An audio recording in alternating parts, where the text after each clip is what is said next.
The buzzword in India these days is monetization. Monetization and demonetization have been the two demonizing words used very frequently in last few years by a desperate opposition unable to clutch at any wrongdoings by the government of India. Unable to clutch because there have been none. They are looking for straws in the wind, and that's why they are making stories. In fact, I would say that monetization is not a buzzword, but in fact a brouhaha has been created on this. Why I call it a brouhaha? Because, in my feeling, this is like a cacophony in a harlot's house on a dull evening.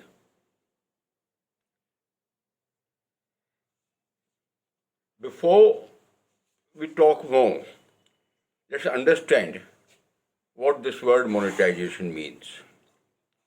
First and simple word is in the literary sense as mentioned in the dictionary, which the opposition have used to misguide and misinform the people of India. According to dictionary, monetization means converting something into money.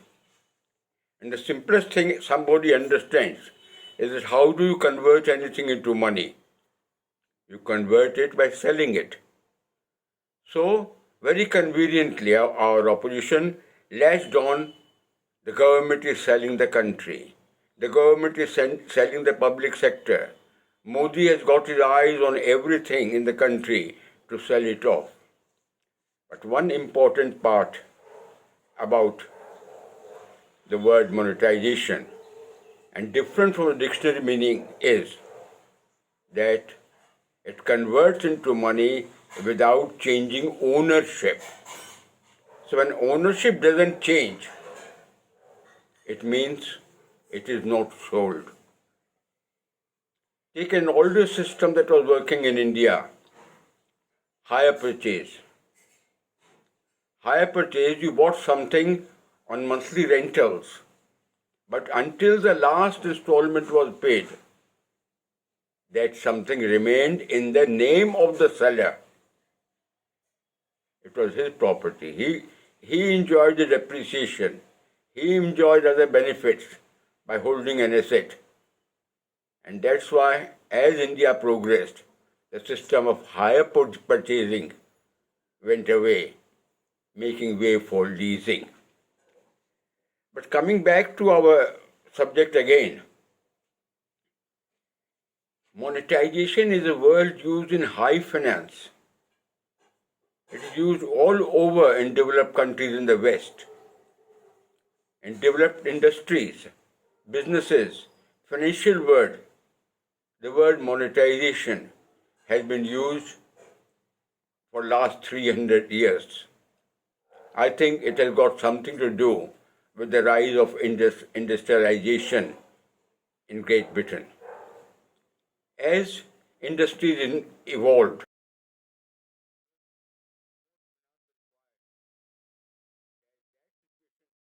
in the world of finance, for which the word monetization is used primarily, means making an asset yield money without losing ownership. Without losing ownership is number one criteria. Creating money is the second part. Here, both are not being applied. An asset, it also means, another definition could be, monetization means turning things into revenue generating activities, service or assets. Monetization is the process of converting the goods into money. And those who say monetization means selling the country should remember that probably one of the first acts of monetization in any country was when their central bank or reserve banks turned a piece of paper into currency. Printing of notes is simply converting a scrap of paper which has a value, and that was monetization. Let all those who decry monetization of selling of the country stop using money as their purchasing power. Let them go back to trading in the olden days, a kilo of wheat for half a kilo of rice, or half a kilo of sugar, or something like that. Get into barter. Do you want to take a developed country, number four country in the world in terms of GDP, India? They want to take it into ice age? What are these politicians doing?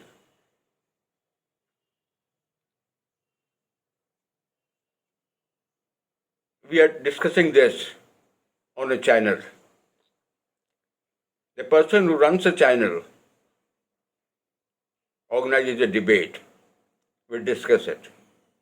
One day, that person decides to accept some advertisements. That is monetizing.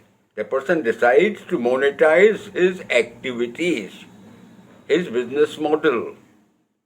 What was probably just a model to share thoughts turns into a business model. That is monetizing it. It doesn't mean that the person has sold his channel. But when will our media, when will our leaders explain this to the masses instead of explaining the wrong things? But the question comes, why is media saying so?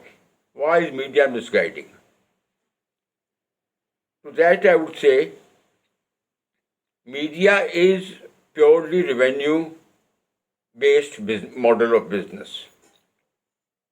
It has to cater to what its advertisers want.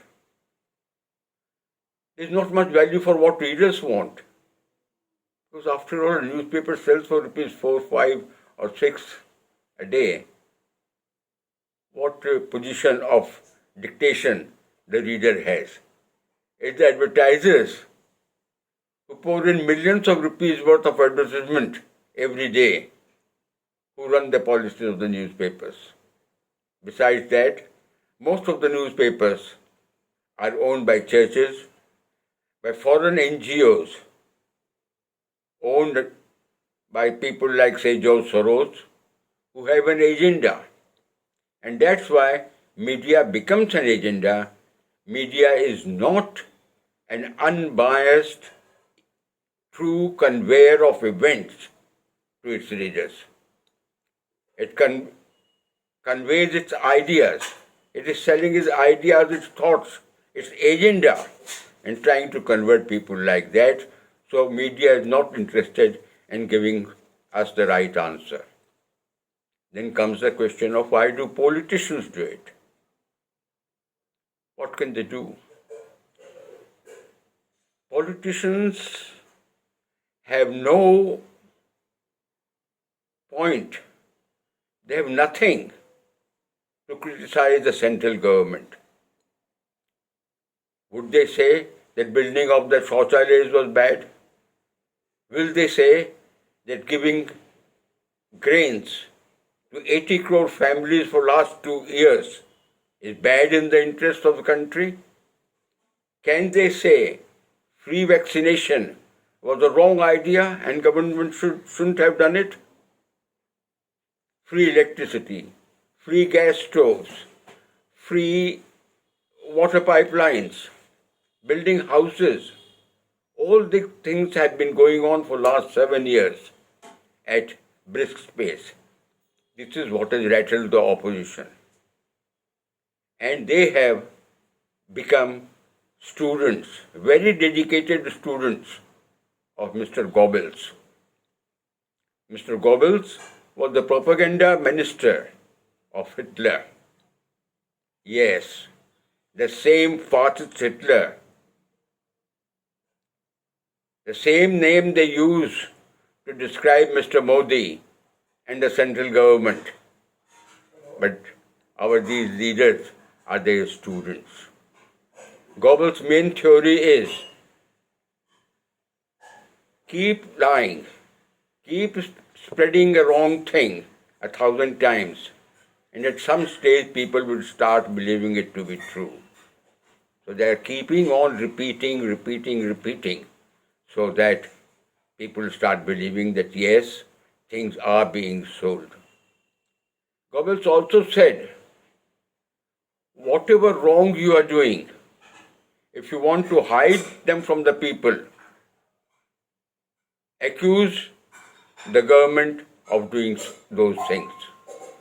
That's why you have some opposition chief ministers day in and day out calling the central government as a breaker of constitution, as fascist, as dictatorship, and unsafe for the country. These are all terms used by Mr. Goebbels in his proposition to divide. Let me give you a couple of quotes. A very vocal chief minister said in Hindi, and I quote her, निजीकरण के मुद्दे पर ये मोदी की संपत्ति कहा कि यह मोदी की संपत्ति नहीं है, यह देश की संपत्ति है, हम दुखी हैं, यह दुर्भाग्यपूर्ण निर्णय है, पूरा देश उनके साथ विरोध में एक साथ खड़ा होगा। तालियां बजी, लोग समझते नहीं हैं, तालियां बजी, उनका जोश और बढ़ा, और फिर उन्होंने कुछ दिन बाद कहा, This government is selling coal sector, stations, trains, LIC. They may one day ask for your body parts and put them on sale. Yes, the Chief Minister of West Bengal said that. I quote her. May I ask Ms. Banerjee that if she is so much against of demonetization, why was she, as railway minister way back in 2009, selling the Indian Railways? Indian Railways during her ministership used to take print advertisements on the tickets, on the bogies, both inside and outside, using the process which in financial terms is called monetization. So when she does it, it becomes a bad thing, good thing. And when somebody else does, it becomes bad. What logic is that? If the person had an idea of development, wanted to do something positive, I can give an example. West Bengal government runs Calcutta Tramway Company, a losing but a very essential service. Calcutta Tramway Companies uses its tram cars for advertisements. They are monetizing it. But if monetizing is selling, why is it being done? Let West Bengal government, the owner, stop it right away. But if they want development, I would suggest that if you really understand the meaning of monetization, you'll find that probably Calcutta is floating, in a way to say, on a sea of oil. The acres and acres of land right in the heart of city of Kolkata that Calcutta Tramway Company owns is worth billions of rupees. And those acres and acres are used only to park garage trams in the night time. Daytime, it's only used as a turnaround basis. And it's only on the ground floor. Those acres of land can be monetized by building hotels, malls, offices, 20-story buildings, 10-story buildings, 15-story buildings, yielding lakhs of square meters of rented space. And that money can develop the entire transport system of Kolkata.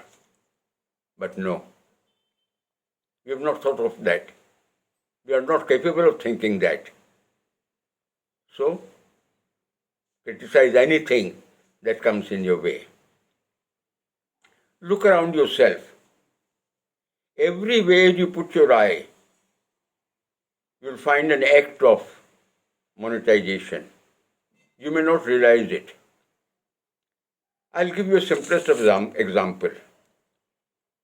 A large number of people in our country are cricket crazy fans. Do they know that there was a time when our cricketers used to get 50 rupees a day for a test match? And if the test match ended in 4 days, the poor Mr. So-and-so lost 50 rupees. They traveled in trains, air-conditioned trains, to reach the test venue. And today, most of our successful cricketers are billionaires. Why? Two things. They monetized their fame. They started appearing in media advertisements, both electronic and print, and charge money for that. For sportswear, for clothes, for t-shirts, pants, and they started getting money.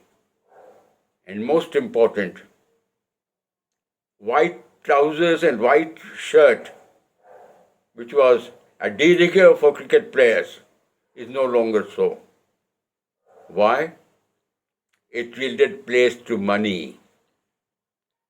Every cricketer has 2, 3, 4, 5, 6 advertisements placed on his shirt, on his trousers, even on his cricket bat, on his wicketkeeper's gloves, batting gloves. Those advertisements bring money. That monetization has made thousands of cricketers in India billionaires. So don't, without understanding, criticize monetization. And another example, again on cricket. More people watch cricket on TV than in the stadiums. TV channels broadcast the match. Why? Are they so crazy about the game of cricket? Or are they doing a philanthropy by letting you see the match in the comfort of your home? Answer me that. They do it because between the overs they sell the time for advertisements. That small period of time, about half a minute between 2 overs and field is crossing over, is a gold mine for them. The boundary lines, the placards around, that wall is a solid gold wall. Find out what are the rates for these advertisements and you will blink. Coming to modern times, I'll end up saying that in a way, internet and digitization are synonyms of monetization. Google, Facebook, Twitter are all trillion-dollar companies. Why are they giving all this free pleasure to you? You enjoy Twitter free of cost all day, Facebook. Any question you have in mind, you don't have to keep a dictionary at home.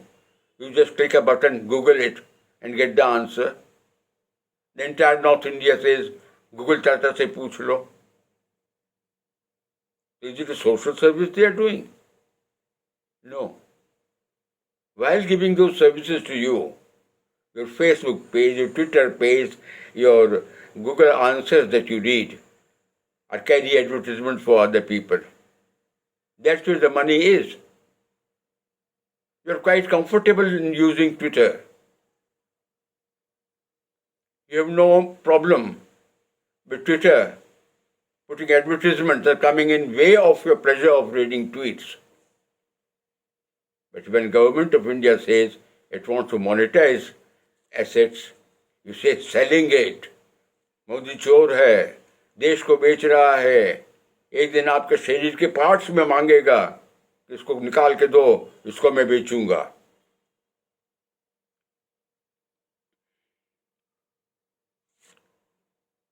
Another craze these days is blogging. The bloggers get money. Every time their link is clicked, people read their blogs, he gets paid. Every time you watch an advertisement on any of the internet sites, you click the button to watch the advertisements, whether you buy anything or not, the site gets money. That's monetization. I think I've given many examples. It has been mostly used in a wrong way to convey wrong things, and I would say that is doing a nasty hit to the country and to the country's economy. We should all know that monetization is not bad, it's going to help us, and I'm sure while you are listening to it, some of you might be thinking that why can't you lend out your roof for a TV tower or for a mobile tower? They pay a pretty sum to have the tower on your roof. You can think of putting a tower on your roof, but no, the country can't do it. What logic is that? It's no logic. It's just following the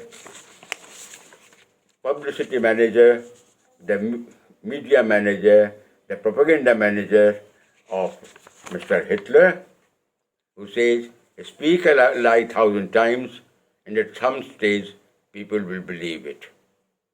Thank you.